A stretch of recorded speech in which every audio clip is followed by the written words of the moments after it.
আসসালামু আলাইকুম বন্ধুরা, কেমন আছেন সবাই? আশা করি অবশ্যই ভালো আছেন। তো বন্ধুরা, পূর্বে আমরা যেটি করতাম, প্রতি শুক্রবারে লাইভে আসার চেষ্টা করতাম। তো আমাদের যেহেতু অনলাইন কোর্স চলতেছে, এই জন্য আমরা প্রতি রবিবারে লাইভে আসার চেষ্টা করি। আর আজকের যে লাইভ, সেখানে আমরা আলোচনা যেটা করব সেটা হচ্ছে যে আসলে স্তর ভিত্তিক যে আমাদের খতিয়ানগুলো প্রস্তুত হয় সেই সংক্রান্ত বিষয়। আর যদি খতিয়ানে যদি ভুল থাকে, সেগুলো আমরা কিভাবে, কতদিনের মধ্যে, কোন আদালতে, কত টাকার মধ্যে আমরা সংশোধন করতে পারবো, খতিয়ানে নাম আসলেই মালিকানা চলে আসে কিনা, এই বিষয়গুলো আমরা দেখব। তো আজকে আমাদের সাথে সম্মানিত দুইজন অতিথি যুক্ত হচ্ছেন। প্রথমেই যদি আমরা দেখি যে আমাদের সাথে ঢাকা থেকে যুক্ত হচ্ছেন অ্যাডভোকেট রওশন আলী, ঢাকা জজ কোর্ট, ঢাকা। জি, অ্যাডভোকেট রওশন আলী ভাই, কেমন আছেন? জি, ভালো আছি। আপনি কেমন আছেন? জি, আলহামদুলিল্লাহ, আমরাও আছি ভালো। আশা করি আজকে খতিয়ান বিষয়ক আলোচনার মধ্যে যারা ভিউয়ার দর্শক আছেন তারা বুঝতে পারবেন যে আদালতে কিভাবে খতিয়ানগুলা সংশোধন করা হয়। তো আপনার সাথে আমরা আরেকজন গেস্টকে নিয়ে নেই, অ্যাডভোকেট আবুল কালাম আজাদ, ঢাকা জজ কোর্ট, ঢাকা। জি, আবুল কালাম ভাই, আপনি কি শুনতে পাচ্ছেন? কেমন আছেন? জি, শুনতে পাচ্ছি যে আপনি ভালো আছেন। জি ভাই, আলহামদুলিল্লাহ ভালো আছি আপনাদের রশন দোয়ায়। ভাই ভালো আছেন। জি। জি, কালাম ভাই ভালো আছি।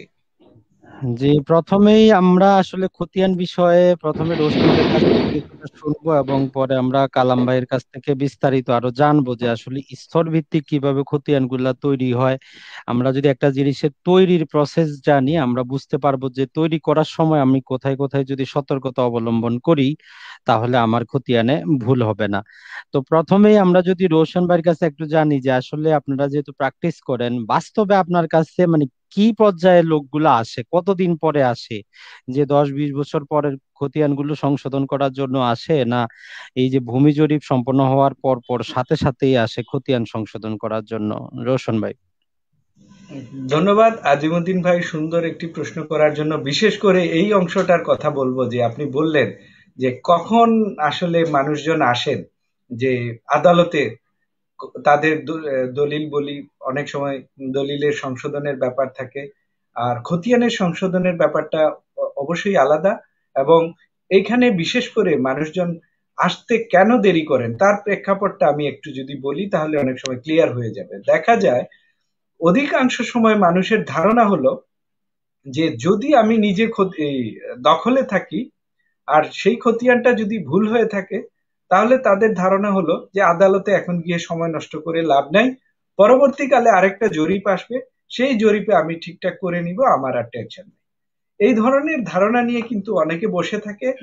যখন তিনি দেখে যে না, এই সম্পত্তিটা আমার বেচা বিক্রির প্রয়োজন হয়ে যায়, অথবা বন্ধক রাখার কোনো একটা প্রশ্ন চলে আসে, অথবা দেখা যায় এটা ভাগ বাটোয়ারা বন্টন করে তিনি সেটাকে অন্য একটি পারপাজে ইউজ করতে যান, তখন কিন্তু তাদের টনক নড়ে যে পরবর্তী জরিপ পর্যন্ত আর অপেক্ষা করা যাবে না, আমাকে কিন্তু এখনই খতিয়ানটা সংশোধন করতে হবে। এই যে একটা মিসকনসেপশনে তারা থেকে যান, সেখান থেকেই কিন্তু অনেক সময় ডিসপিউট গুলা এসে থাকে। তখন কিন্তু মানুষ আসতে চায় যে এখন আমার দলিলটা সংশোধন করা বা খতিয়ানটা সংশোধন করা দরকার। আমি অনেক সময় দলিল বলে ফেলি এই কারণে, আইনে কিন্তু খতিয়ানকে আলাদা করে চিহ্নিত করে বলা হয়নি যে স্পেসিফিক রিলিফ অ্যাক্টের আন্ডারে আমরা আসলে এই সংশোধন করে থাকি। সেখানে কিন্তু ইংরেজি যে শব্দটা বলা হয়, সেখানে বলা হয় দি রেকটিফিকেশন অফ ইনস্ট্রুমেন্ট। মূল যে আইন, যে ধারা যেটাকে অবলম্বন করে থাকে, সেখানে ধারাতে বলা আছে কিন্তু রেকটিফিকেশন অফ ইনস্ট্রুমেন্ট। তো ইনস্ট্রুমেন্ট মানে কিন্তু সেখানে একটা দলিল, ডকুমেন্ট, এগুলা চলে আসে।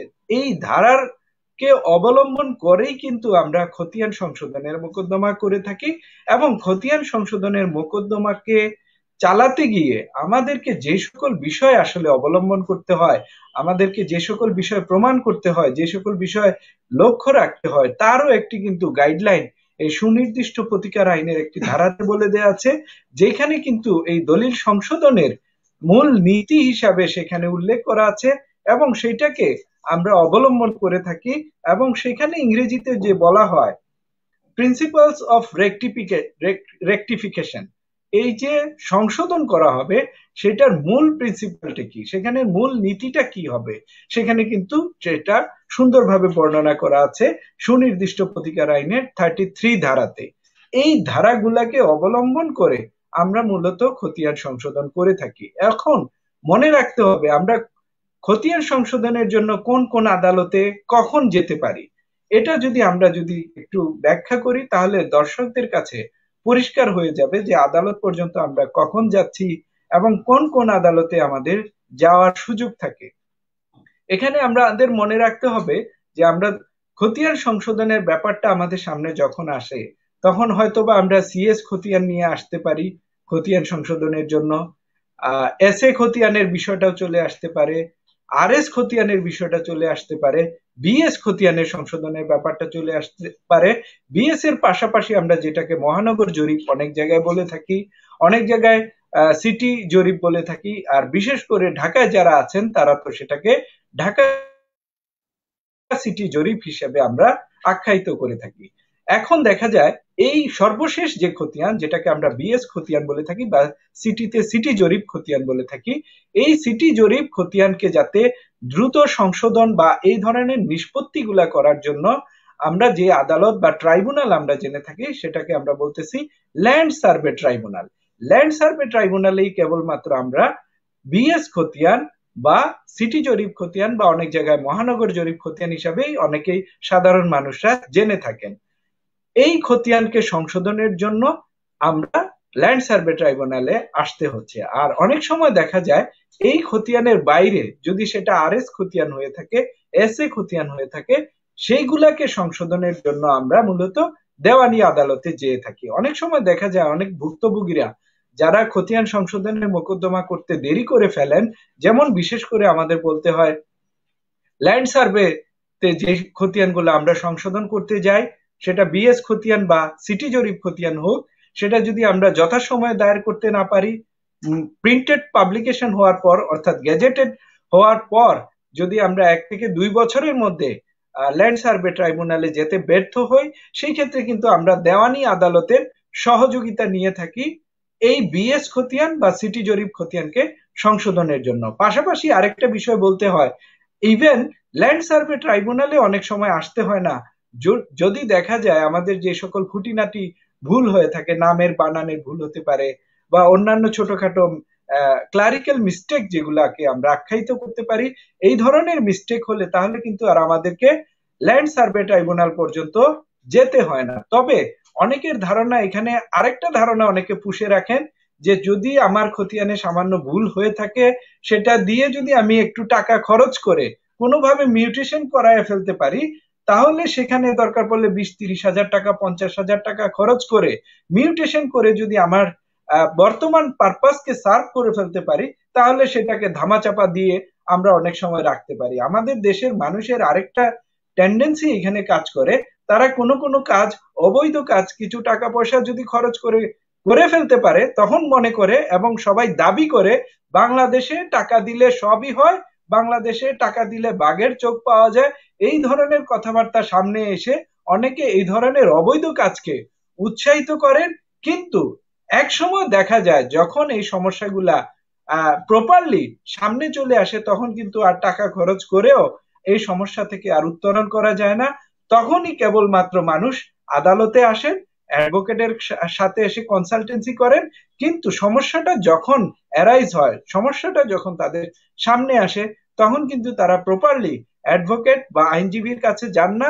তারা যারা এইসব অফিস আদালতে কাজকর্ম করে থাকেন, অদক্ষ রয়েছেন, তাদের সাথে পরামর্শ করে ঘুষ ঘুষের মাধ্যমে হোক বা অন্য কোনো মাধ্যমে হোক তারা এই সমস্যার সমাধান করে চান সেখান থেকে উত্তরণ হতে, প্রকৃতপক্ষে তারা সেখান থেকে উত্তরণ হতে পারেন না। এইসব জি প্রেক্ষাপটে মূলত কাছে আসে। জি রোশন ভাই, আপনার কাছ থেকে আমরা শুনবো আর একটু পরে যে আসলে এই সমস্ত খতিয়ান সংশোধন করার জন্য কি কি দলিল পাতি বা কত টাকা পয়সা খরচ হয় আর মামলাটা কতদিনের মধ্যে কিভাবে করবে। তো যেহেতু আপনিই বললেন যে কিছু করণিক ভুল থাকলে সেগুলো ছোটখাটো ঠিক করে নেওয়া যায়, তো আমরা এখন অ্যাডভোকেট আবুল কালাম আজাদ সাহেব স্যারের কাছে জানতে চাবো যে আসলে একটা খতিয়ান কিভাবে তৈরি করা হয়। যদি আগে প্রথমে আমাদেরকে একটু বেসিক ধারণা দিতেন দিতেন তাহলে মানুষ বুঝতো যে আসলে খতিয়ানটা কি, কিভাবে তৈরি করা হয়।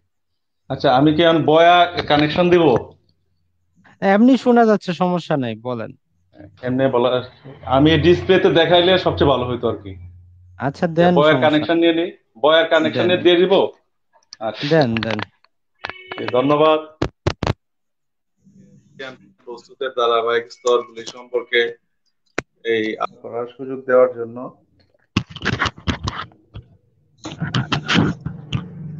হুম, আমি এখানে, হ্যাঁ, আমি অ্যাডভোকেট আবুল কালাম, জজ কোর্ট, ঢাকা। আমি খতিয়ান সংশ্লিষ্ট 3টা আইন বইয়ের লেখক। প্রত্যেকটা আইন বইয়ের মধ্যে এই খতিয়ানের বিভিন্ন নমুনাগুলি দেয়া আছে।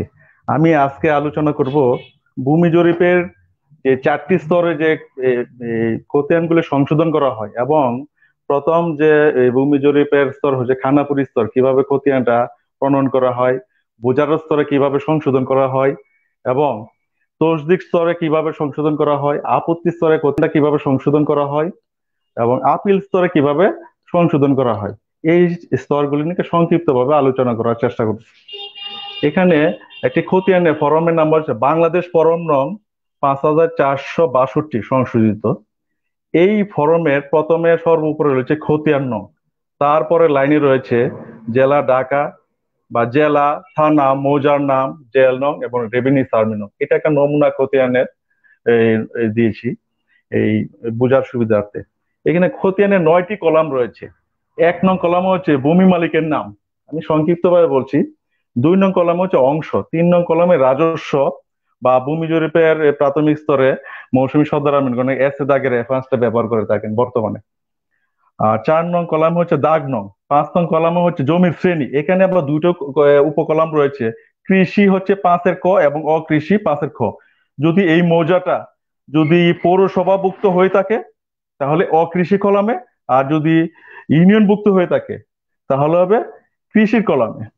তারপরে হচ্ছে এই সংশ্লিষ্ট একটি দাগে মোট ভূমির পরিমাণ যদি আংশিক কোনো খতিয়ান হয়ে থাকে, মানে এই এখানে আছে 11%, এর মধ্যে এই খতিয়ানে আছে 5%, তাহলে মোট পরিমাণটা এখানে লেখা থাকবে।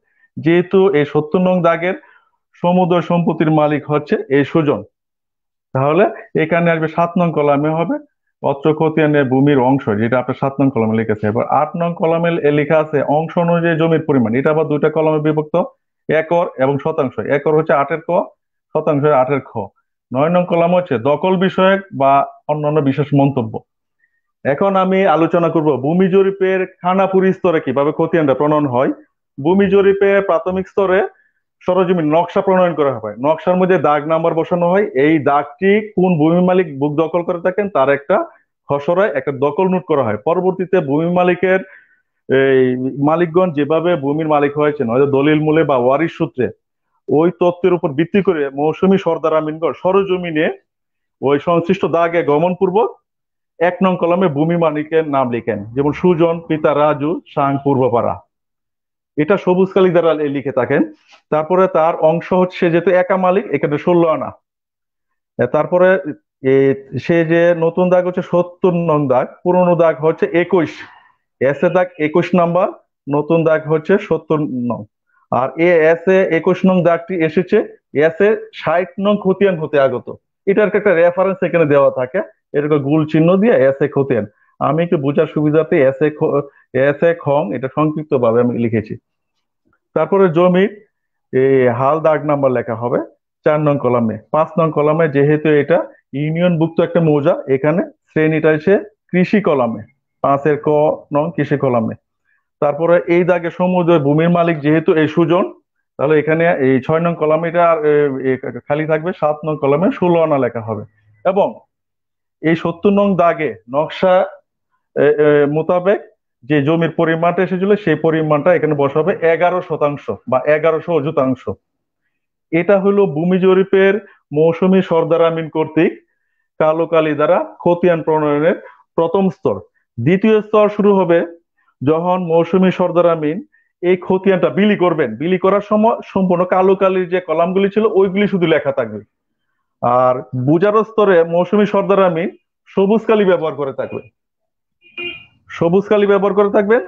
তখন উনি যখন খসড়া খতিয়ানটা ভূমি মালিক বরাবরে বুঝিয়ে দেন, তখন ভূমি মালিক বললেন যে আমার তো একটা দাগ রেকর্ড হয়েছে, আরেকটা দাগ আমি সরজমিনে বুক দখল করে আছি, এটা তো আমার নামে রেকর্ড হয় নাই। তখন মৌসুমী সর্দার আমিন এই 90 নম্বর দাগে যাবেন, এটা সরজমিনে দেখবেন, পরিমাণটা দেখবেন, তার নকশায় দেখবেন, তার খসড়ায় দেখবেন, দেখে ওই দাগটা এই ভূমি মালিকের নামে এটা রেকর্ডভুক্ত করবেন। এখানে 4 নং কলামে দাগ নাম্বার বসাবেন, নতুন দাগ, এবং 3 নং কলামে এই সাবেক দাগে রেফারেন্স হিসেবে এই 32 ব্যবহার করবেন। এটা এসেছে এস এ খতিয়ান 60 নং খতিয়ান হতে, এই দাগটি। তারপর এই দাগে জমির পরিমাণ 16 আনায় এই সুজন মালিক, 16 আনার মধ্যে লেখা থাকবে 7 নং কলামে, আংশিক হলে লেখা হয়তো 6 নং কলামে, তারপর হিস্সা।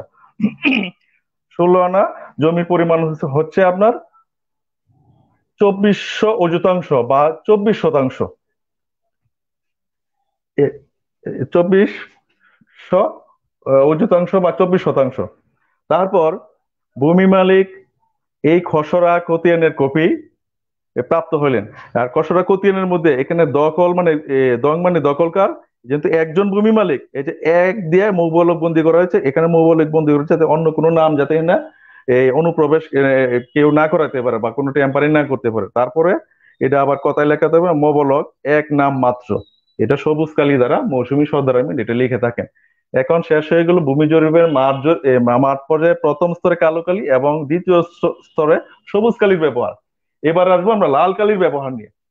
লাল কালির ব্যবহার করেন ভূমি জরিপের একজন রাজস্ব কর্মকর্তা, সেটেলমেন্ট অফিসার কর্তৃক নিযুক্ত একজন রাজস্ব কর্মকর্তা যখন সংশ্লিষ্ট মৌজার সমস্ত খতিয়ান যেগুলো ভূমি মালিক বরাবরে সরবরাহ করা হয়েছে সেই খতিয়ানগুলো উনি তসদিক করবে, একজন রাজস্ব কর্মকর্তা উনি লাল কালির ব্যবহার করবে।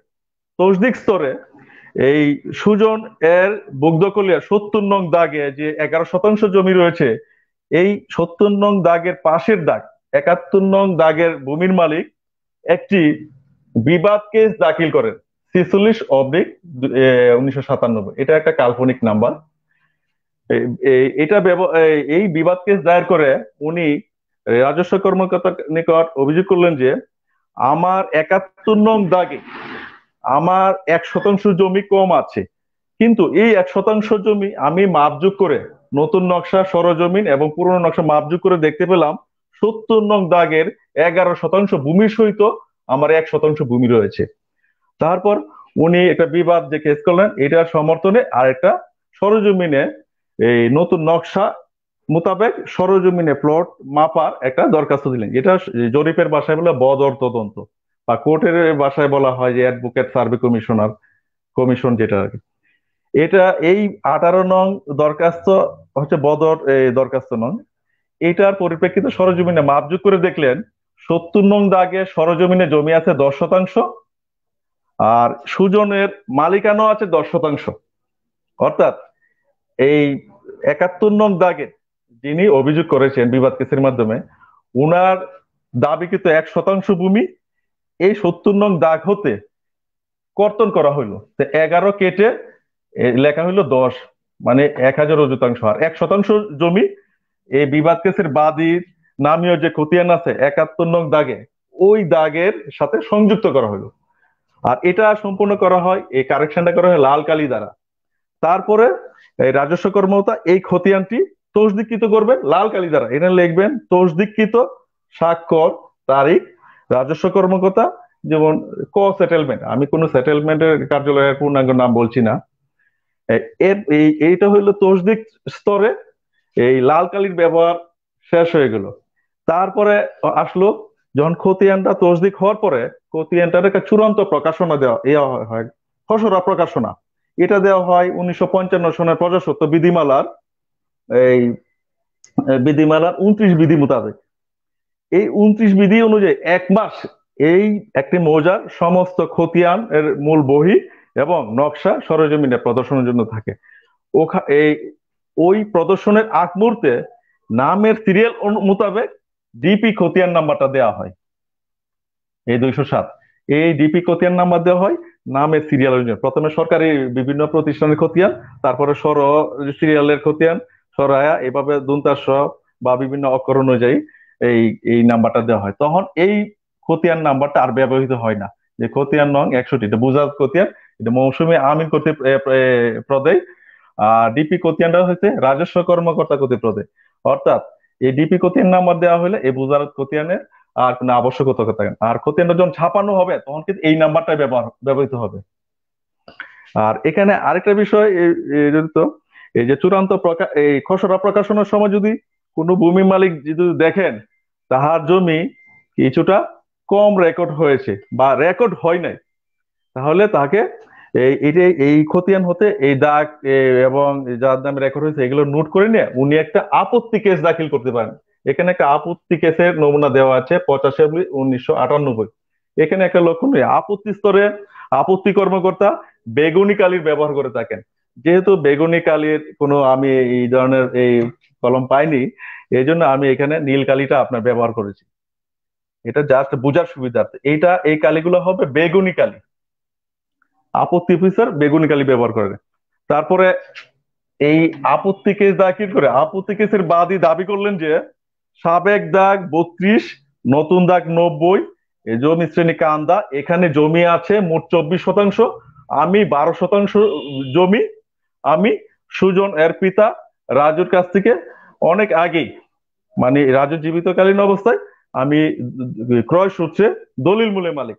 ওই কাগজপত্র প্রদর্শন করিয়া এই সুজনের উপস্থিতিতে এই আপত্তিকারী এবং ওই যে বিবাদী সুজনের উপস্থিতিতে আপত্তি অফিসার এই আপত্তিকে নিষ্পত্তি করবেন, এবং নিষ্পত্তি করে এই দাগে যে মোট জমি ছিল 24, এখান থেকে কর্তন করে তাকে দেওয়া হলো 12, আর 12% দেওয়া হলো আপত্তিকারীর নামে পৃথক একটা খতিয়ান খোলা হইলো, বা তার যদি আরো কোনো খতিয়ান থাকে ওই খতিয়ানে সংযুক্ত করা হবে।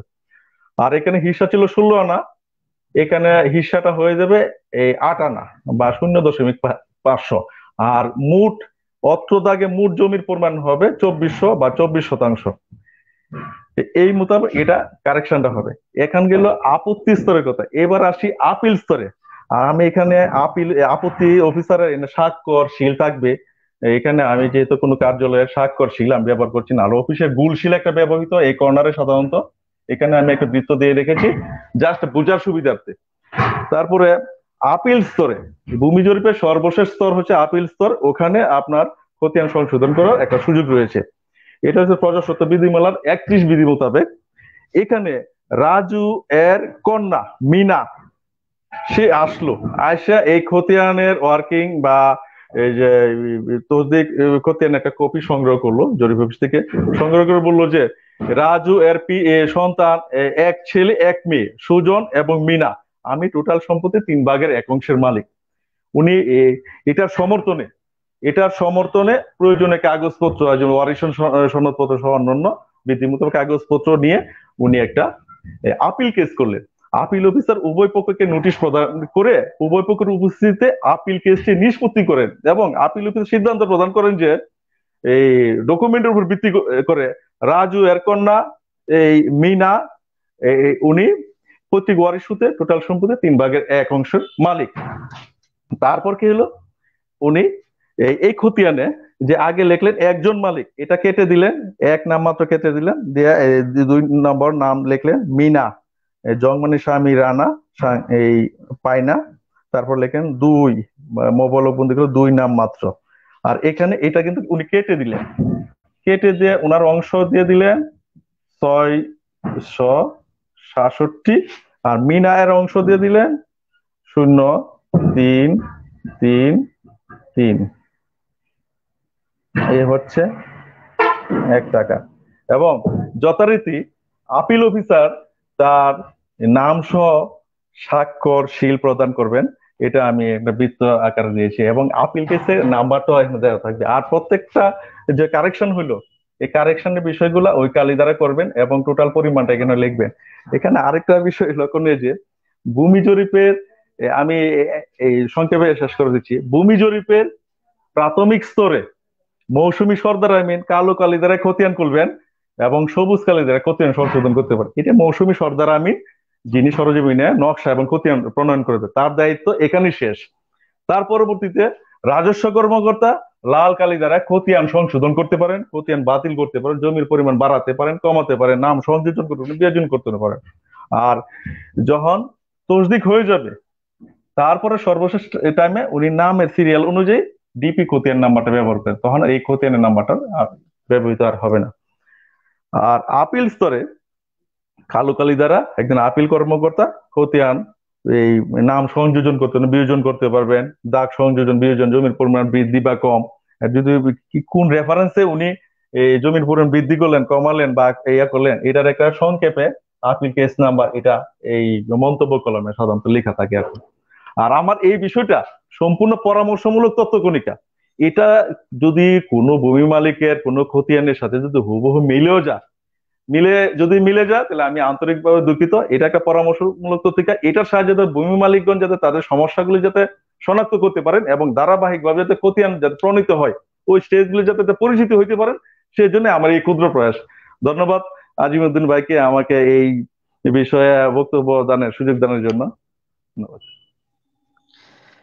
জি, আমরা অসংখ্য ধন্যবাদ কালাম ভাই আপনাকে। খুব জটিল একটা জিনিস যেটা হয়তো সাধারণ জনগণ মানুষ বুঝেই না, যেটা হয়তো শুধুমাত্র যারা সেটেলমেন্ট অফিসে কাজ করেন ওনারাই এই ভিতরের এই যে বিভিন্ন কালির ব্যবহার এগুলা জানেন। তো সাধারণ মানুষকে আপনি খুব অল্প সময়ের মধ্যে জাস্ট 10 মিনিটের মধ্যে এটাকে এত সুন্দরভাবে তুলে ধরার জন্য অসংখ্য ধন্যবাদ। তো এখন আসলে আমরা তো দেখলাম যে জরিপ কাজে কিভাবে আমরা এগুলোকে সংশোধন করতে পারি, জিনিসগুলো করতে পারি। তো এখন আমরা বাকিটা অ্যাডভোকেট আমরা রোশন ভাইয়ের কাছে শুনবো যে যখন গেজেট হয়ে গেল তখন তো যারা প্র্যাকটিস করেন, যারা অ্যাডভোকেট আছেন তাদের কাছেই চলে আসে বিষয়টা। তো এখন আমার কথা হচ্ছে যারা ল্যান্ড সার্ভে ট্রাইব্যুনালে মামলা করেন তাদের প্রসেস এবং টাকা পয়সা, আর যারা হয়তো সেখানে করতে পারেন না, হয়তো 20-30 বছর হয়ে গেছে, তাদের পন্থা টাকা পয়সা একটা খতিয়ান সংশোধন করার জন্য কেমনটা হবে। আর খতিয়ানে নাম থাকলেই আমরা দেখি যে মানুষ জায়গা জমি দাবি করে সেটা দখলে চলে আসে, এই বিষয়ে যদি আপনি একটু তুলে ধরেন।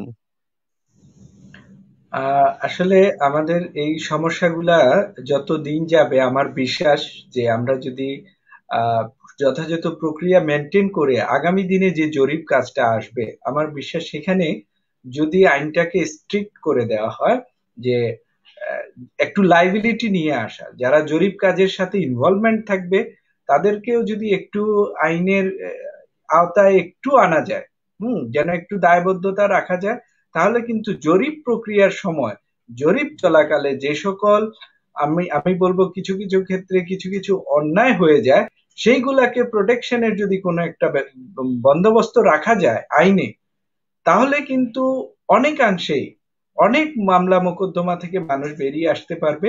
আমরা বিশেষ করে যখন দেখি কোনো সিটি জরিপে, যে বিশেষ করে আপনি যে প্রশ্নটা করেছেন যে ঢাকা সিটি জরিপ আহ, চলাকালীন অবস্থায় যে সকল ভুল ভ্রান্তি বা অনিচ্ছাকৃত অনেক সময় অনেক ধরনের ভুল ভ্রান্তি খতিয়ানে চলে আসে, সেইগুলাতে মানুষ যখন মামলা মোকদ্দমায় আসেন আদালতে, ল্যান্ড সার্ভে ট্রাইব্যুনালে আসেন বা পরবর্তীতে যারা যথাসময়ে ল্যান্ড সার্ভে ট্রাইব্যুনালে আসতে পারেন না তাদেরকে যখন আমরা অ্যাডভাইস করি, পরামর্শ দেই যে আপনি দেওয়ানি আদালতে গিয়ে এই মামলাটা করে আপনার খতিয়ানটাকে সংশোধন করতে পারেন, এই সিচুয়েশনটা যখন অ্যারাইজ হয় বা এই অবস্থাটা যখন আসে, তখন কোন কোন সিচুয়েশনে আমাদের কাছে মানুষজন আসেন সেই বিষয়টা যদি আমরা দেখি, এমন এমন সিলি মিস্টেক, এমন এমন কারণে দেখা যায় তার যথাযথ বিষয় থাকার পরেও তাকে কিন্তু মামলার মাধ্যমে খতিয়ান সংশোধন করে সেটাকে নিয়ে এগিয়ে যেতে হয়। আর এই খতিয়ান সংশোধনটা তিনি যদি যথাসময়ে না করতে পারেন তাহলে কিন্তু তিনি একটা সমস্যায় পড়ে যান, তার সম্পত্তি থাকা সত্ত্বেও তিনি সেই সম্পত্তি বেচা বিক্রি করতে পারেন না, ব্যাংকে মর্টগেজ রেখে লোন নিতে পারেন না, এই ধরনের সমস্যা তার সামনে চলে আসে। কিন্তু এখনকার সময় দেখা যায় তিনি যদি আসলে মামলাটা করতে আসেন তাহলে তার খরচ কি হবে এই আতঙ্কে কিন্তু অনেকে আদালতে আসতে চান না। এটা একটা তার কাছে আতঙ্কের বিষয় হয়ে দাঁড়ায় যে আমি অ্যাডভোকেটের কাছে যাব, তিনি কি পরিমাণে টাকা পয়সা চান, এছাড়া আদালতের প্রসিডিংসে কি পরিমাণে টাকা পয়সা লাগতে পারে, এই ধরনের বিষয় যখন একজন মানুষের সামনে চলে আসে তখন কিন্তু তিনি আতঙ্কগ্রস্ত হয়ে যাওয়ার কারণে অনেক সময় ইচ্ছা থাকা সত্ত্বেও তারা কিন্তু আদালতে আসতে চান না বা অ্যাডভোকেটের কাছে আসতে চান না। তাই আমরা খরচের দিক থেকে যদি বলতে চাই, দুইটা ভাগে আমরা খরচকে আলাদা করতে পারি। একটা হচ্ছে দেওয়ানি আদালতে যদি আমরা গিয়ে খতিয়ান সংশোধন চাই, তাহলে আমরা এক ধরনের খরচ এখানে বলতে হয়। আর যদি ল্যান্ড সার্ভে ট্রাইব্যুনালে যাই, তাহলে কিন্তু এক ধরনের খরচ, যদিও খরচটা 19 আর 20 পার্থক্য, কিন্তু মূল খরচটা ডিপেন্ড করবে অ্যাডভোকেটের কাছে। এখন আমরা যদি খরচটা বলি, দেওয়ানি আদালতে যদি আমরা গিয়ে খতিয়ান সংশোধনের মোকদ্দমা করি, সেখানে যদি আমরা 300 টাকা করে প্রত্যেক ঘোষণার জন্য কোর্ট ফি দিয়ে থাকি, তাহলে যদি আমরা একটা খতিয়ান সংশোধনের মোকদ্দমায় 2টা ঘোষণা চাই, যেহেতু খতিয়ান সংশোধনের মোকদ্দমার সাথে স্পেসিফিক রিলিফ অ্যাক্টের 30, 33, 31, 32, 33 এই ধারাগুলার পাশাপাশি 42 ধারাটাও কিন্তু সম্পৃক্ত। কারণ 42 ধারায় কিন্তু ঘোষণার মাধ্যমে আমাদেরকে স্পেসিফিক রিলিফ অ্যাক্ট, সুনির্দিষ্ট প্রতিকার আইন, এই আইনটি আমাদেরকে প্রতিকার দিয়ে থাকে যদি আমার খতিয়ানটার সংশোধনের পাশাপাশি আমি সেখানে মালিকানার ঘোষণাটা চাই, যে আমাকে এই খতিয়ানে আমার নামটা ইনক্লুড করার পাশাপাশি আমাকে মালিক ঘোষণা করা হোক। ইভেন যদি আমি সেটার পাশাপাশি সেখানে আমি দখল পুনরুদ্ধারটাও চাই। এমনও জটিল জটিল মামলা আমরা দেখেছি প্র্যাকটিক্যালি করতে গিয়ে, যে শুধুমাত্র খতিয়ান সংশোধনের মামলাতেই একটা মামলা সীমাবদ্ধ থাকে না, সেই মামলাতে দেখা যায় দখল পুনরুদ্ধারের মামলাটাও চলে আসে, খতিয়ান সংশোধনের মোকদ্দমা চলে আসে, এমনকি সেখানে আমাকে মালিক হিসেবে ঘোষণা করা হোক, সত্য ঘোষণা করা হোক। এই বিষয়গুলা একটা মামলার মধ্যে 3টা মামলাও চলে আসে। এরকম পরিস্থিতি যখন সৃষ্টি হয়, তখন কিন্তু একজন আইনজীবী এই মামলাটা পরিচালনার ক্ষেত্রে তার যোগ্যতা এবং তার পরিশ্রমের আহ, অনুপাত অনুসারে তিনি কিন্তু সেখানে তার লিগ্যাল ফিসটা চাইতে পারেন। তবে এই ধরনের মোকদ্দমায় দেখা যায় যদি শুধুমাত্র খতিয়ান সংশোধনের ঘোষণা চাওয়া হয়, তাহলে কিন্তু তিনি সিম্পল 300 টাকার কোর্ট ফি সহ অন্যান্য যাবতীয় খরচ, ধরেন আরো 5,000 টাকা কোর্টে সমন জারি করা, অন্যান্য ছোটখাটো যে সকল প্রসিডিংস বাবদ খরচ হয়ে থাকে, সেটা হয়তো 3 থেকে 5,000 টাকার মধ্যেই হয়ে যায়। তবে যদি দেখা যায় সমন জারি করার জটিলতা থাকে, সেখানে আরো তদবিরের বিষয় সম্পৃক্ত থাকে, যদি সেই বিষয়টা যিনি বাদী থাকবেন তিনি যদি কিছুটা দায়িত্ব নিজের ঘাড়ে নিয়ে নেন, তাহলে কিছুটা খরচ কমে আসতে পারে। আর তিনি যদি বলেন না আমি দায়িত্ব কিছুই নিব না, যিনি সংশ্লিষ্ট আইনজীবী রয়েছেন, দায়িত্বপ্রাপ্ত অ্যাডভোকেট রয়েছেন, তিনি সবকিছু প্রসেস করবেন, তিনি সবকিছু এগিয়ে নিয়ে যাবেন, সেই ক্ষেত্রে কিন্তু আইনজীবী তার পেশাগত যে ফিস রয়েছে সেটা কিন্তু সেখানে ইনক্লুড করে তিনি সেই মোকদ্দমা এগিয়ে নিয়ে যেতে পারেন। তবে মনে রাখতে হবে, খতিয়ান সংশোধনের মোকদ্দমার সাথে যদি দখল পুনরুদ্ধারের বিষয়টি চলে আসে, যদি সত্য ঘোষণা বা মালিক ঘোষণার বিষয়টি চলে আসে, সেই ক্ষেত্রে যদি মোকদ্দমার জটিলতা এবং কমপ্লেক্সিটি যদি বেড়ে যায়, সেখানে কিন্তু আইনজীবী তার লিগ্যাল ফিসটাও ইম্পোজ করে সেটাকে নিয়ে যেতে পারে। তাই স্পেসিফিক্যালি একটা নির্দিষ্ট ফিস বা একটা নির্দিষ্ট খরচ কিন্তু বলে দেওয়াটা আসলেই মুশকিল হয়ে যায়। তার কারণে এই সবকিছু মিলিয়ে প্রত্যেকের পার্টিকুলার সমস্যার উপর খরচটা ডিপেন্ড করে। এই হচ্ছে মানে ছোটখাটো আকারে বলা জি চলে যে রোশন ভাই, আপনাকে অসংখ্য ধন্যবাদ। তো আসলে আপনি যেটা বললেন যে সেটাই ঠিক, মানুষ চিন্তা করে যে কত টাকা লাগবে, আইনজীবীর কাছে যাব, অনেক টাকা পয়সা খরচ হবে, কত বছর লাগবে। তো আসলে বাস্তবতা এটাই যে আসলে টাকার খরচটাও নির্ভর করে অনেক ক্ষেত্রে যে আপনার কতটা ভুল হইলো, নোটিশ কতজন, নানা প্রকার বিষয়ের উপর। তবে সরকারি যে ফি সেটা আমরা, আপনিও যেটা বললেন, সরকারের কোষাগারে ওই 300 টাকার কোর্ট ফি দিয়ে মামলা করা যায়। বাকিটা এখন মামলাটা ফাইল করার জন্য অনেক নোটিশ দিতে হয়, অনেক কিছু আর্জি দাখিল করতে হয়, নানা প্রকার বিষয় আছে।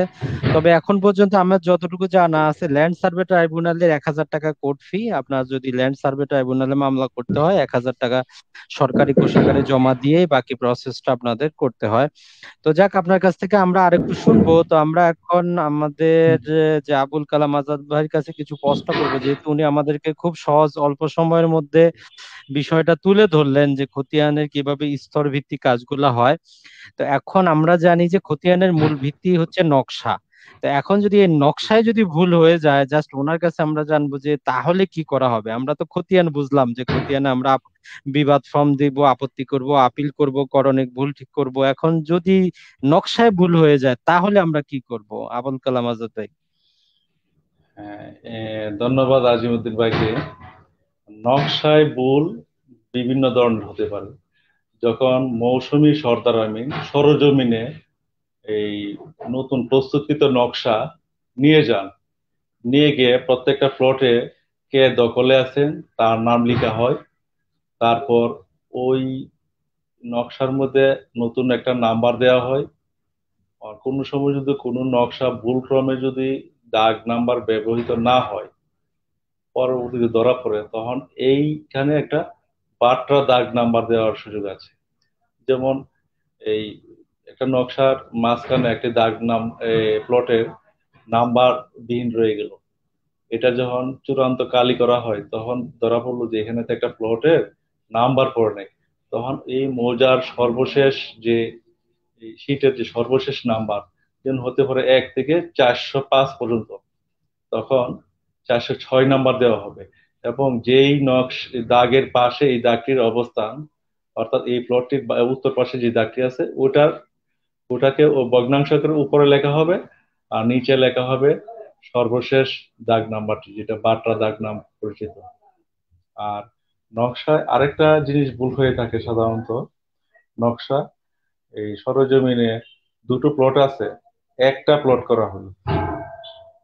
এই ধরনের ভুল ভ্রান্তিও যদি কোনো সময় হয়ে থাকে, জমির প্রাথমিক স্তরে নকশা প্রণয়নের সময় একটা প্লট ছিল, রেকর্ড করার সময় দুটো ভাগে বিভক্ত, তখন এটাকে সরজমিনে মেপে দুটো ভাগে বিভক্ত করা হয়। যদি এটা হইতে পারে যেমন এই 52 নম্বর দাগ, 52 নম্বর দাগটাকে বিভক্ত করে 52 নম্বর দাগ নাম্বারটা থাকবে উত্তর পাশে, আর তার ঠিক দক্ষিণ পাশে অত্র শীটের মানে নকশা সর্বশেষ দাগ নাম্বারটা এখানে বসানো হয়। এবং এটার এই বার্তা দাগের রেফারেন্সটা সংশ্লিষ্ট নকশার মধ্যে এটা নোট থাকে।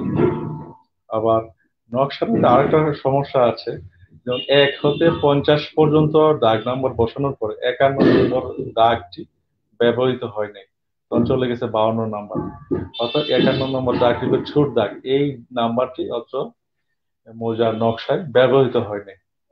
এছাড়াও আরো কিছু কিছু প্রবলেম রয়ে গেছে। সরজমিনে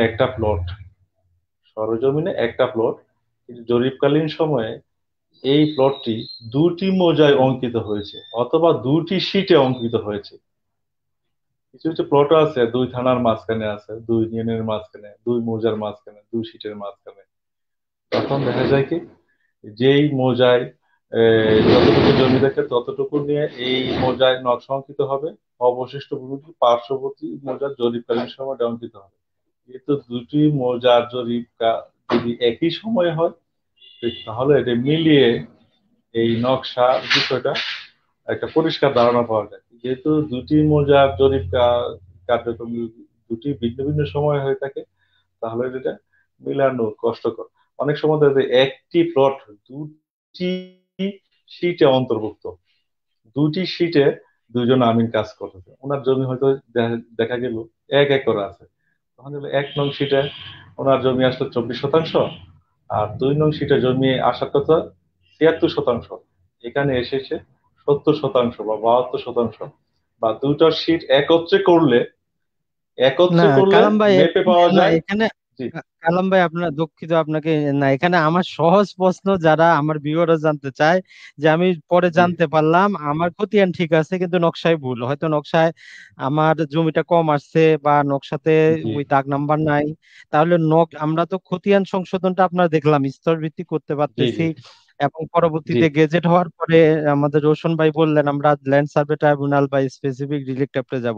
এখন যদি খতিয়ানটা আমরা সংশোধন বুঝলাম, এখন নকশায় যদি ভুল থাকে, ওই নকশাটাকে কারেকশন করার মতো ভূমি জরিপ ও রেকর্ড অধিদপ্তরে কোনো পন্থা আছে কিনা, যে আমার নকশায় ভুল জি, আছে, হয়তো জি, নকশাতে জি। আমার ওই দাগটা আছে, দাগ নাম্বার দেওয়া নাই, মানে স্পেসিফিক নকশাটা সংশোধন করার কোনো পন্থা আছে কিনা? নকশাটা যদি ভূমি জরিপের প্রাথমিক স্তরে যদি ওই নকশার ওই প্লটে যদি দাগ নাম্বার ব্যবহৃত না হয়ে থাকে, পরবর্তী স্তরে আমি যখন এই খসড়া খতিয়ান বিলি করতে যাবে তখন যদি বলে যে আমার তো ওই প্লটটা আমার, ওটার জি নাম্বার কত, তখন আমিনগণ সরজমিনে এই নকশা নিয়ে যাবেন, গিয়ে দেখবেন এই নকশাটা অঙ্কিত অঙ্কিত হয়েছে বাট নাম্বার পড়ে না, তখন উনি একটা বার্তার নাম্বার দিয়ে উনি আবেদনকারীর নামে বা প্রার্থিত ব্যক্তির নামে খতিয়ান প্রণয়ন করতে পারবেন। আর কোনো ভূমি মালিকের কোনো জমি যদি অন্য কোনো ভূমি মালিকের নকশার দাগের সাথে একীভূত হয়ে রেকর্ড হয়েও যায় প্রাথমিক স্তরে, পরবর্তীতে এই ওনার আবেদনের প্রেক্ষিতে সরেজমিনে মাপ যোগ করে আলাদা প্লট অঙ্কন করে ওনার নামে খতিয়ান খোলার সুযোগ রয়েছে। এটা আছে ভূমি জরিপের বুজার স্তরে আছে, তসদিক স্তরে আছে, আপত্তি স্তরে আছে এবং আপিল স্তরে আছে। আরেকটা বিষয়, উনার ভূমি জরিপের প্রাথমিক স্তরে দখলে আছে ধরেন 20%, নকশায় রেকর্ড হইলো 18%, উনার নকশার মধ্যেও আছে 18, সরজমিনে আছে 20। তখন উনি উনার দাগের যে চারপাশে যে দাগগুলি আছে ওইগুলি এই সংশ্লিষ্ট মৌজার নতুন নকশা ট্রেসিং কপি নিয়ে এটা মাপযোগ করে সরজমিনে মিলিয়ে দেখবেন। যাহার দাগে এই জমিটা বেশি আছে উনি এ, নিশ্চিত করবেন ওই দাগের বিরুদ্ধে উনি একটা ওই ভূমি জরিপের বুজার স্তরে কিংবা এই তদবির স্তরে বিবাদ কেস দাখিল করবেন, বা আপত্তি স্তরে আপিল কেস, আপত্তি কেস বা আপিল স্তরে আপিল কেস। এবং ওই কেসটা করার পর সাথে ওনাকে সরজমিনে নকশা মোতাবেক এবং দখল মোতাবেক মাপযোগ করে একটা প্রতিবেদনের জন্য একটা দরখাস্ত দিবেন, এটা বদর তদন্ত বলে। ওই তদন্ত মোতাবেক যদি ওনার এই যে 18% এই রেকর্ড হয়েছে কিন্তু হওয়ার কথা 20%, দখলাতে 20%, তখন এই তার নালিশার জমি যে দাগে আছে ওই দাগ হতে কর্তন করে তাহার দাগের সাথে সংযুক্ত করা হবে এবং এই নকশাটাও সংশোধন করা হবে এবং তার 2% জমি এই যে দাগের সাথে একীভূত হয়ে রেকর্ড হয়েছিল ওই দাগ হতে এটা কর্তন করা হবে এবং ওনার খতিয়ান এই সংশোধন করা হবে। এভাবে সাধারণত এই নকশাগুলি এই মোতাবেক এই খতিয়ানগুলি সংশোধিত হয়ে থাকে।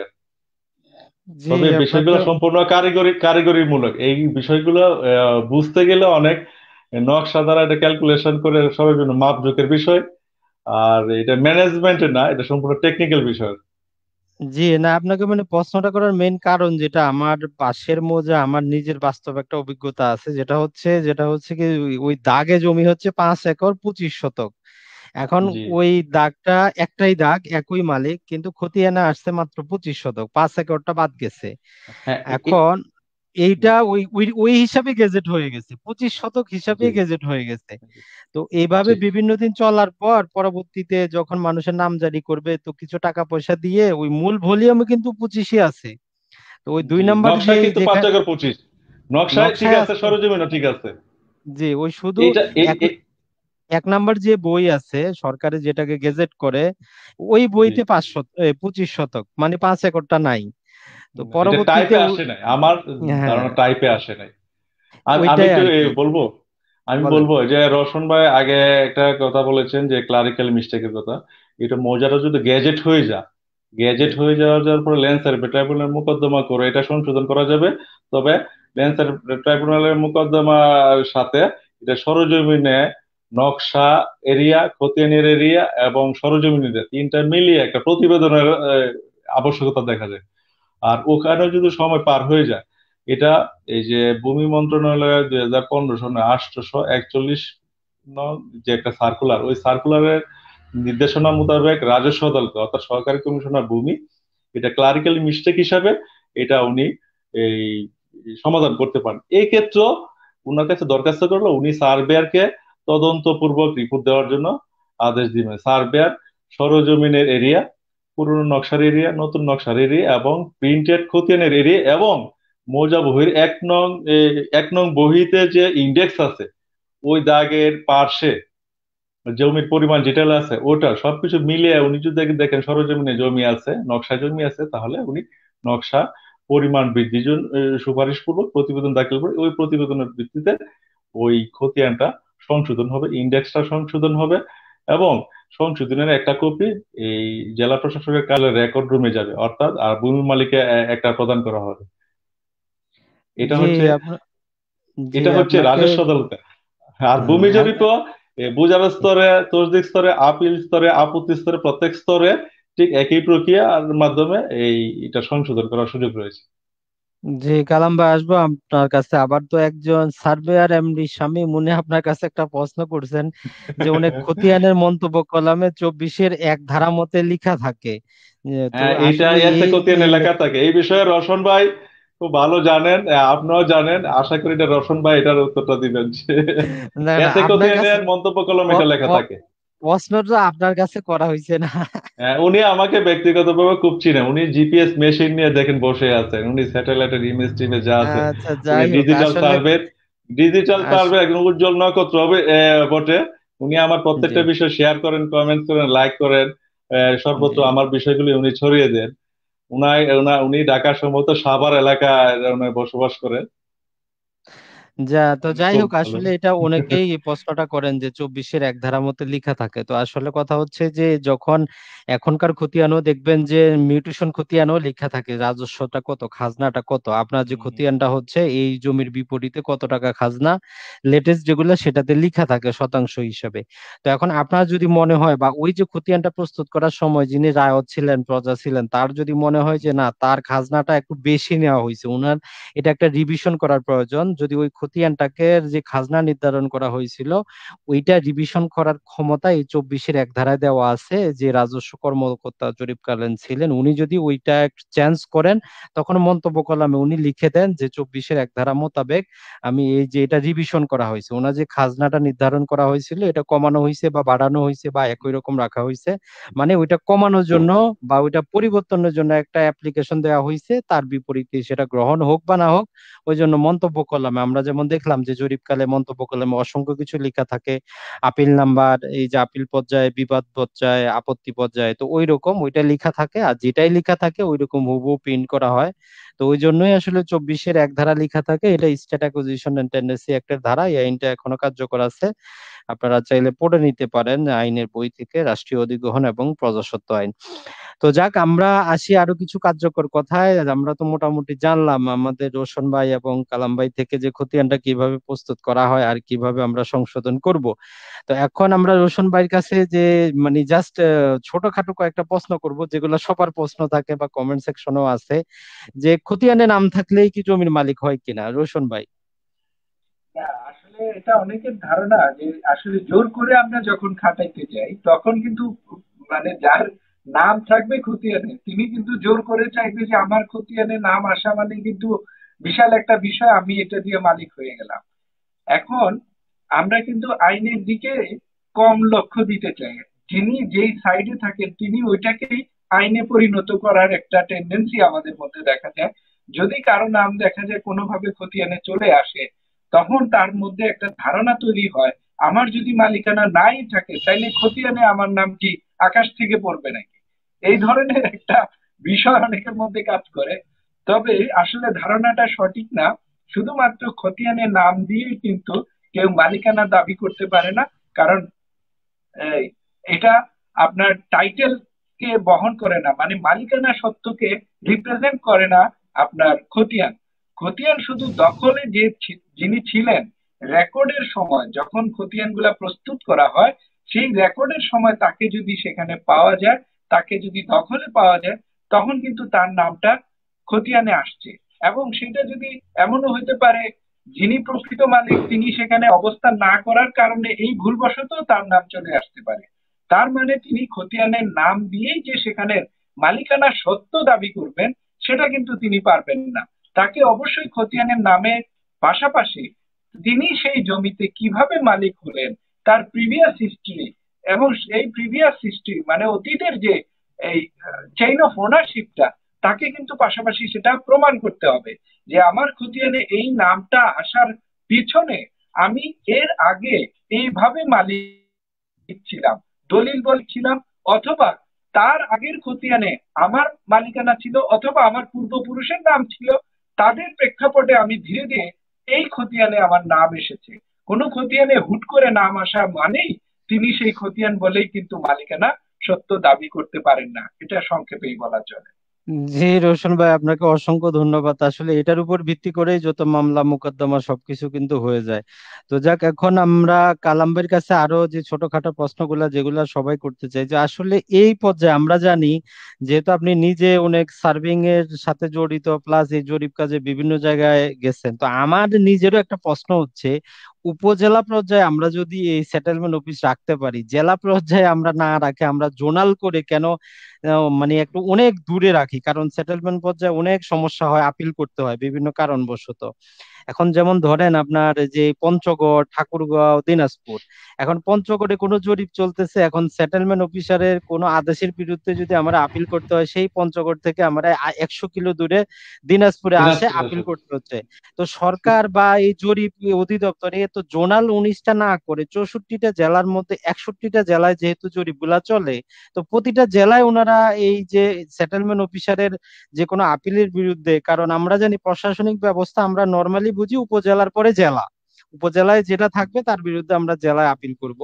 তো আপনার ব্যক্তিগত মতামত কি, যে আসলে এটা কি করা উচিত কিনা, যে প্রতিটা জেলায় জি একটা করে জেলা সেটেলমেন্ট অফিস রাখা প্রয়োজন, যেখানে উপজেলার মধ্যে যে বিরোধগুলা ঘটবে সেখানেই সমাধান করা যায়? জি জি, ধন্যবাদ আজিমুদ্দিন ভাইকে। এখানে ভূমি জরিপে যে জোনাল সেটেলমেন্ট অফিসারের কার্যালয়গুলি থাকে, এগুলি 3 বা 4 5টি জেলা নিয়ে একটি কার্যালয় হয়ে থাকে। যেমন ঢাকাতে ঢাকা, নারায়ণগঞ্জ, গাজীপুর, নরসিংদী, মুন্সিগঞ্জ, এই জেলাগুলি নিয়ে একটা অফিস। এখানে যদি ভূমি জরিপের মাঠ পর্যায়ে তসদিক স্তরে সংশ্লিষ্ট মৌজাতে ক্যাম্প বসানোর কথা থাকে। অনেক সময় দেখা যায় 2 3 4 5 6টা মৌজা নিয়ে একটি সুবিধাজনক জন্য ক্যাম্প বসানো হলো, ওখানে আপত্তি কেসে চলে, কিন্তু আপিল কেসের সময় এই শুনানিগুলি নিয়ে যাওয়া হয় সেটেলমেন্ট অফিসারের কার্যালয়ে। তখন দেখা যায় কি ভূমি জরিপ সংশ্লিষ্ট সাধারণ ভূমি মালিকদের অনেক কষ্ট হয়। এটা কর্তৃপক্ষের সিদ্ধান্ত, কর্তৃপক্ষ কিভাবে এটা করেন এটা আমার বোধগম্য নয়। তবে আরেকটা বিষয় নিয়ে লক্ষণীয় যে আপিল শুনানির জন্য যে কর্মকর্তা নিয়োগ দেওয়া হয় তাদের পদবি হচ্ছে এই চার্জ অফিসার, যারা এই প্রশাসন ক্যাডার থেকে আসেন। আর আছেন সহকারী সেটেলমেন্ট অফিসার। সহকারী সেটেলমেন্ট অফিসারের সংখ্যা নিতান্তই কম। আর যারা তসদিক করেন বা তসদিক স্তরে যারা কাজ করে থাকেন, ওনাদের পদবি হচ্ছে ম্যাক্সিমাম উপসহকারী সেটেলমেন্ট অফিসার বা কানুনগো। এই পদবীধারী অফিসারদের সংখ্যা বেশি থাকে বলে ওনারা তসদিক স্তরে বা আপত্তি স্তরে ওনারা এই থানা লেভেলে বা অনেক সময় ইউনিয়ন লেভেলে যখন ক্যাম্প বসানো হয় ওখানে এরা কর্মরত থেকে এই কেসগুলি নিষ্পত্তি করতে পারে। কিন্তু আপিল স্তরে একটা জোনাল সেটেলমেন্ট অফিসারের কার্যালয়ে দেখা যায় কি 4 জন চার্জ অফিসার থাকে, সিনিয়র সহকারী সচিব র্যাঙ্কের।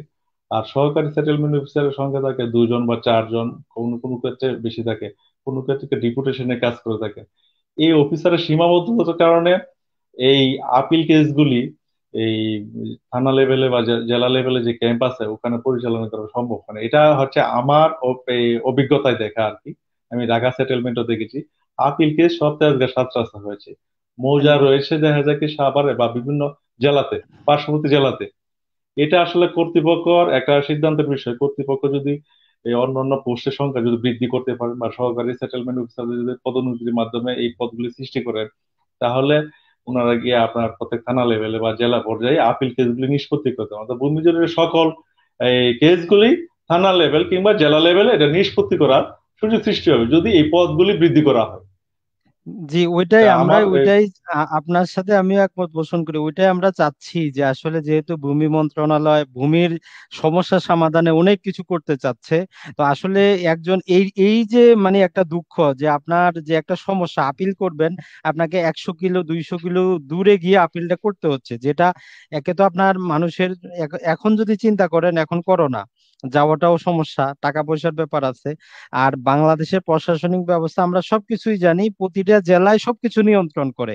আপনি জেলা রেজিস্ট্রারের কার্যালয় বলেন অথবা যাই কিছু বলেন, সবই আমরা জেলার মধ্যে পাচ্ছি।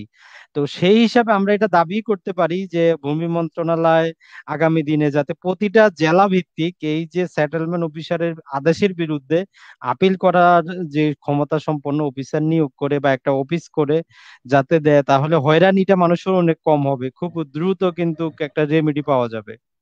জি, আজিউদ্দিন ভাই, আমি আরেকটা বিষয় শেয়ার করতে চাচ্ছি। সম্প্রতি আপনার ভূমি জরিপ ও রেকর্ড অধিদপ্তরের আওতাধীন যে জোনাল সেটেলমেন্ট অফিসার কার্যালয়গুলো রয়েছে, এখানে বিভিন্ন মোকদ্দমা, যেহেতু এটা রাজস্ব আদালতে এটা কাজ করে থাকে, আদা বিচারিক কার্যক্রম, ওনারা এই ভার্চুয়াল পদ্ধতিতে এই মোকদ্দমাগুলো নিষ্পত্তি করার কার্যক্রম শুরু করেছে।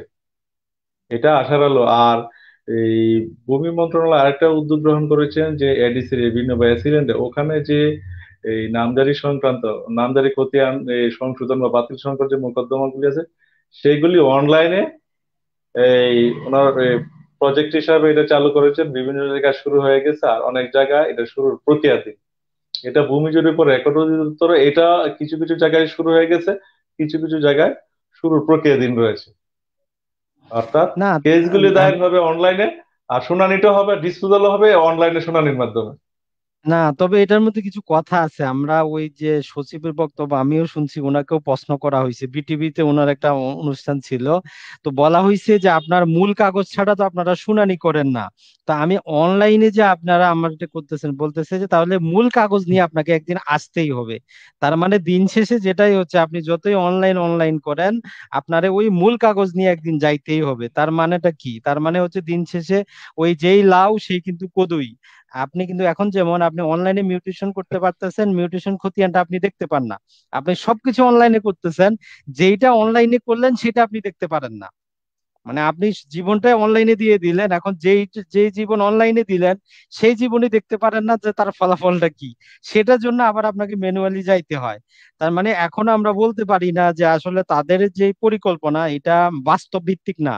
মানে বাস্তব ভিত্তিক কিন্তু না, আমি এই জন্যই বলতেছি, কারণ যেটা আপনি যখন এই যে যেটা বললেন, যদি আমাকে মূল কাগজ নিয়ে যাইতে না হইতো, তাহলে আমি বলতে পারতাম ওকে এটা একদম 100% হয়ে গেল। অনলাইনে আর আপনার আর হচ্ছে। যে জি বলেন। আমি একটু বলি যে, আর যে ফটোকপি কাগজগুলি যেগুলো স্ক্যান আকারে ওখানে সাবমিট করা হয়, এগুলি কি আসল না জাল, এটা অনেক সময় এই খালি চোখে দেখে অনেক সময় আইডেন্টিফাই করে যায়। অনলাইনে হলে এই প্রভিশনটাও থাকে না, ওই না না প্রভিশনটাও থাকে না না। অনলাইন এক্ষেত্রে একটা আমার কথা হচ্ছে কি, এখানে কিন্তু এসিলেন্ট অফিস না, এখানে কিন্তু আপত্তিগুলা হচ্ছে, একটা কথা বুঝেন, এসিলেন্ট কিন্তু মূল কাগজ দেখে। এখানে কিন্তু এমন না যে ওই যেমন এটা হাইকোর্টে আপনি লয়ার কোর্টে মামলা যখন দাখিল করেন দলিলপত্র দিয়ে দিতে হয়। এখন ওই হাইকোর্ট কিন্তু আর আপনার দলিলটা বৈধ, মানে ওই যে এখানে কাটা ঘষা মানজা ওইটা কিন্তু নিম্ন আদালত সব আইডেন্টিফাই করে নেয় যে দলিলটার মালিক কে ছিল, কতটুকু কি আছে। ওই আপিলের ক্ষেত্রেও কিন্তু একই। এসিলেন্ট সাহেব কিন্তু ওনা যায় বলেই দেন যে এই দলিলে এতটুকু উনি মালিক ছিলেন, উনি পান না, ওই জন্য গ্রহণযোগ্য না। তো ওই জন্য আমরা আশা করতে পারি আপিল পর্যায়ে কিন্তু মানে যদি এডিশন করা না হয়, চেঞ্জ করার তো আর কোনো সুযোগ নাই। যে যে দলিল উনি সাবমিট করছেন সেটা তো এসিলেন্ট সাহেব তার রায়ের মধ্যে উল্লেখই করছেন যে কি কি দলিলগুলো সাবমিট করা হয়েছে। তো যাক, আমরাও আশা করবো এই অনুষ্ঠানের মাধ্যমে যদি হয়তো অদূর ভবিষ্যতে জেলা পর্যায়ে আমরা সেটেলমেন্ট অফিস সংক্রান্ত যে জিনিসগুলা সেগুলো পাবো, এবং অনলাইন হইলে যাতে আমরা টোটালি অনলাইন নির্ভর হইতে পারি। যে আমার যে জিনিসটা, যেটা আমি দেশের বাইরে থাকি বা দেশে থাকি, যাতে আমাকে একবার আবার না যাইতে হয়। তো যাক, আমাদের অনুষ্ঠানটা আমরা অনেক লম্বা চড়া করলাম। এখন আমরা শেষ বক্তব্য শুনবো অ্যাডভোকেট রোশন আলী সাহেবের কাছে, যেহেতু ওনারও সম্ভবত অনলাইনে হিয়ারিং করে অভ্যাস থাকার কথা। যে রোশন ভাই, ওভারঅল এই খতিয়ান সংক্রান্ত বিষয়ে আপনার মতামত কি, সাজেশন কি, অভিজ্ঞতা কি, আপনি যদি 3-4 মিনিটে একটা বলেন, যাতে যারাই দেখলো এতক্ষণ ওভারঅল তারা একটা কনসেপ্ট পায়। আসলে অনেকের কাছে এক কথায় মানে শুধু খতিয়ান নিয়েই বলবো না, ওভারঅল বিষয় যদি বলি, তাহলে মানুষের মধ্যে যে আদালত নিয়ে যে একটা ভীতি কাজ করে, অ্যাডভোকেট বা আইনজীবী নিয়ে যে একটা মিসকনসেপশন মানুষের মধ্যে কাজ করে, এই জায়গা থেকে যদি আমরা বেরিয়ে আসতে পারি, তাহলে কিন্তু আদালত বা আইনের যে প্রয়োগ রয়েছে সেটাকে যদি আমরা যথাযথভাবে প্রয়োগ করতে পারি, তাহলে শুধুমাত্র ল্যান্ড রিলেটেড মামলায় নয়, বা ল্যান্ড বা ভূমি সংক্রান্ত মোকদ্দমা সমূহই নয়, এছাড়া যে সকল প্রতিকার আমরা আদালতে পেতে চাই বা বিভিন্ন অফিস আদালত থেকে পেতে চাই, বা আইনে যে সকল বর্ণনা রয়েছে আইনের প্রয়োগটাকে যদি আমরা দেখতে চাই, তাহলে আমরা যদি ব্যক্তি পর্যায়ে আইনটাকে সচেতন করতে পারি আমাদের অধিকার কি কি রয়েছে। আমরা শুধু শর্টকাট ওয়ে খুঁজতে চেষ্টা করি এখনকার সময়ে যারা আমরা বসবাস করি, সবকিছুতেই যে কিভাবে, শুধু কিভাবে টাকা ঢাললেই কাজ হবে, এই ধারণা থেকে যদি আমরা বেরিয়ে না আসতে পারি, তাহলে কিন্তু আইনগত জটিলতা এবং এই মামলা মোকদ্দমার যে জটিলতা, এটা দিন দিন বাড়তেই থাকবে। এই জায়গা থেকে আমরা বেরিয়ে আসার জন্য দেখেন, আজকাল কিন্তু আমরা যতগুলাই আইনি ইউটিউবে চ্যানেল দেখি বা ফেসবুকে দেখি বা গুগলে দেখি, বিভিন্ন তথ্য, মানুষ কিন্তু তথ্য জানার জন্য, নিজেকে সচেতন করার জন্য উদ্গ্রীব হয়ে রয়েছে। কিন্তু মানুষকে বোঝানোর জন্য, মানুষকে আরো সচেতন করার জন্য আমরা সকলে যদি এগিয়ে আসি, তাহলে আমি বলবো শুধুমাত্র খতিয়ান সংক্রান্ত মামলাই নয়, এছাড়া ভূমি সংক্রান্ত, ফ্ল্যাট সংক্রান্ত, এছাড়া ক্রিমিনাল মামলাও যে সকল রয়েছে, সকল মামলা মোকদ্দমা থেকে বা আদালত থেকে আমরা যদি যথাযথ রিমেডি পেতে চাই, তাহলে আমরা যদি নিজেদেরকে স্বশিক্ষিত বা নিজেদেরকে, আমি বলবো অন্তত পক্ষে স্বশিক্ষিত না হয়ে সচেতন এই শব্দটা যদি ব্যবহার করি, নিজেকে যদি আমরা সচেতন করতে পারি, তাহলে কিন্তু আদালত অঙ্গনেই না, প্রত্যেকটি সেক্টরে গিয়ে আমরা নিজেদের অধিকার আদায়ের জন্য সকলেই যদি সচেষ্ট হই, তাহলে কিন্তু আমরা দিনকে দিন এখান থেকে বেরিয়ে আসতে পারবো এবং নিজস্ব অধিকার আদায়ের জন্য সচেষ্ট হতে পারবো। ধন্যবাদ আজিমুদ্দিন ভাই আজকের অনুষ্ঠানে আমাকে আমন্ত্রণ জানানোর জন্য। পাশাপাশি অ্যাডভোকেট কালাম ভাইকেও ধন্যবাদ জানাই আমাদের সাথে গুরুত্বপূর্ণ সময় দেওয়ার জন্য। জি ধন্যবাদ। কালাম ভাই, শেষ পর্যায়ে আপনার কাছ থেকেও শুনতে চাই ওভারঅল খতিয়ান বিষয়ক আপনার মন্তব্য, সাজেশন এবং যারা দেখতেছে তাদের উদ্দেশ্যে। হ্যাঁ, ধন্যবাদ আজিমউদ্দিন ভাইকে। খতিয়ান ভূমি জরিপের মাধ্যমে এটা প্রস্তুত হয়ে থাকে। বাংলাদেশের বিভিন্ন এলাকায় পর্যায়ক্রমে ভূমি জরিপ হয়ে থাকে। আপনার এলাকায় যখন ভূমি জরিপ কার্যক্রম শুরু হবে, তখন আপনি আপনার জমি এই চতুর্পাশে সীমানা নির্ধারণ করে রাখবেন। ভূমি মালিক সরেজমিনে উপস্থিত থেকে মৌসুমী আমিন বা ভূমি জরিপ কর্মকর্তার নিকট তার সীমানা দেখিয়ে দিবেন, যাতে তার নকশা, তার প্লটটি সুন্দরভাবে অঙ্কিত হয়। প্রয়োজনীয় কাগজপত্র নিয়ে তার জমিটা সুন্দরভাবে রেকর্ড করাবেন। পরবর্তী তসদিক স্তর শুরু হলে তসদিক করাবেন। কোনো ভুল ত্রুটি হয়ে থাকে, বিবাদ কেস, আপত্তি কেস বা আপিল কেসের মাধ্যমে এটা সংশোধন করবেন। এবং খতিয়ান চূড়ান্ত বা প্রিন্টেড আকারে প্রকাশিত হলে তখন ওই প্রিন্টেড খতিয়ান সরকারি নির্ধারিত মূল্যে সংগ্রহ করবেন, সাথে প্রয়োজনীয় নকশাও সংগ্রহ করবেন। আর এর পরে যদি কোনো ক্লারিক্যাল মিস্টেক দেখা যায়, তাহলে সার্ভে এন্ড সেটেলমেন্ট 1935 এর 533, 34, 37 বিধান মোতাবেক খতিয়ানগুলি সংশোধন করার সুযোগ থাকে, সেই সুযোগটা নিবে।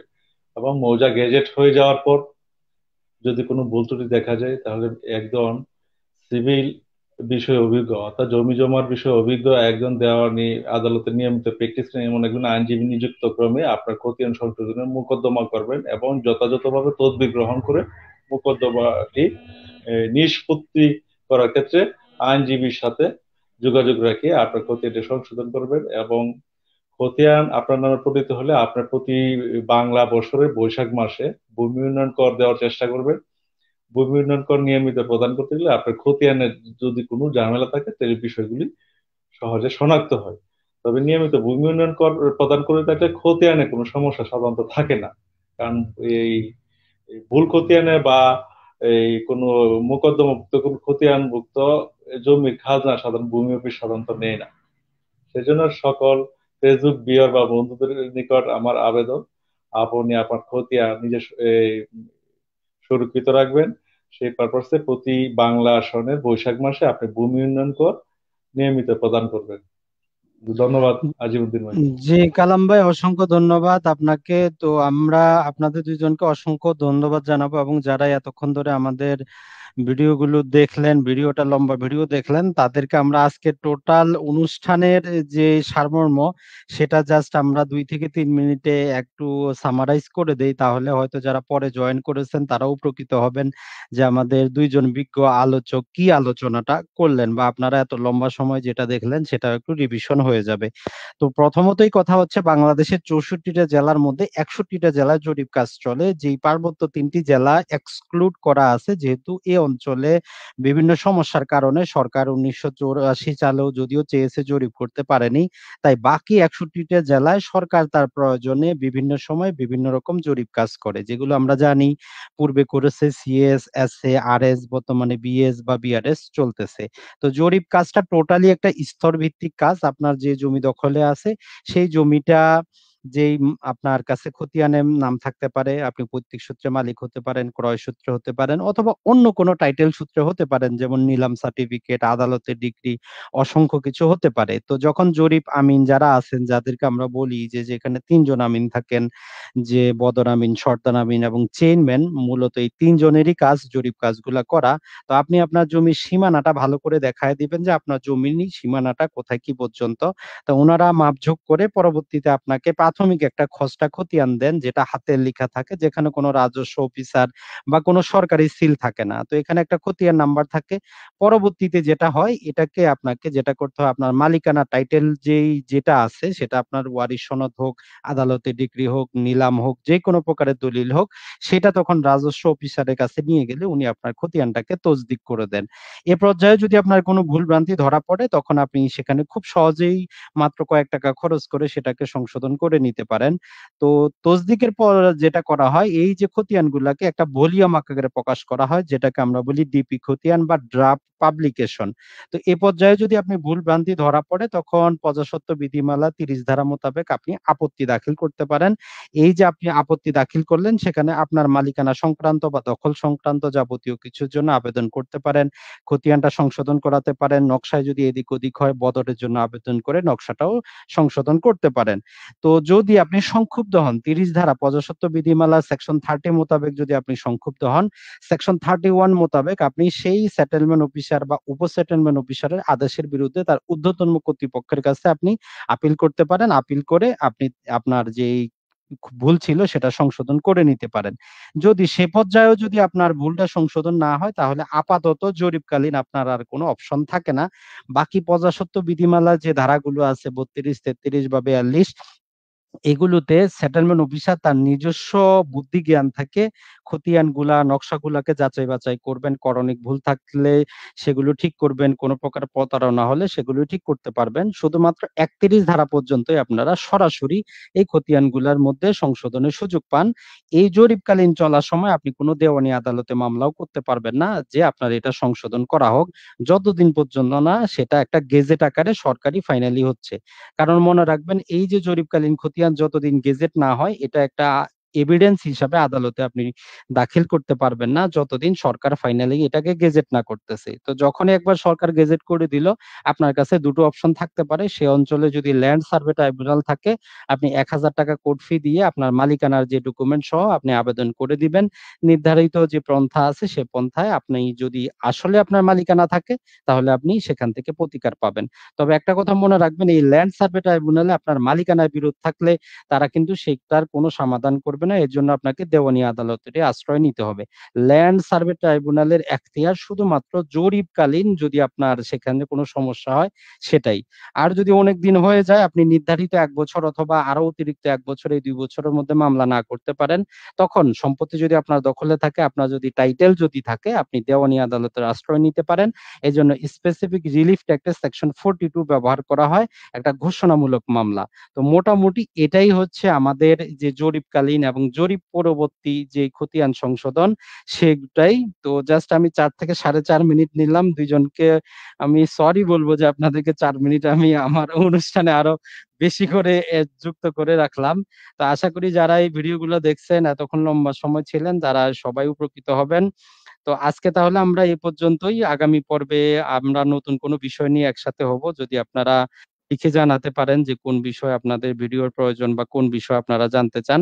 তো সবাইকে অসংখ্য ধন্যবাদ আমাদের এই চ্যানেলের সাথে থাকার জন্য। আর যারাই আরো ভূমি সংক্রান্ত জানতে চান, বুঝতে চান, তারা চাইলে আমার যে সাতকাহন বইটা আছে সেটা ক্রয় করতে পারেন। খতিয়ান সংক্রান্ত বিরোধ যদি থাকে, অ্যাডভোকেট এর যে কালাম স্যারের অসংখ্য বই আছে বাজারে, ৩-৪টির মতো বই আছে, সেগুলো ক্রয় করে আপনারা নিজেরাও বুঝতে পারেন। আর যদি আপনি আরো জ্ঞান অর্জন করতে চান, আমাদের অনলাইন ভিত্তিক সাতকাহন কোর্সটা চলতেছে, সেটাতে অংশগ্রহণ করতে পারেন। বিস্তারিত জানার জন্য আমাদের এই যে হোয়াটসঅ্যাপ নাম্বারটা দেওয়া আছে ডেসক্রিপশনে, অথবা আমাদের পেজে অনুসরণ করতে পারেন।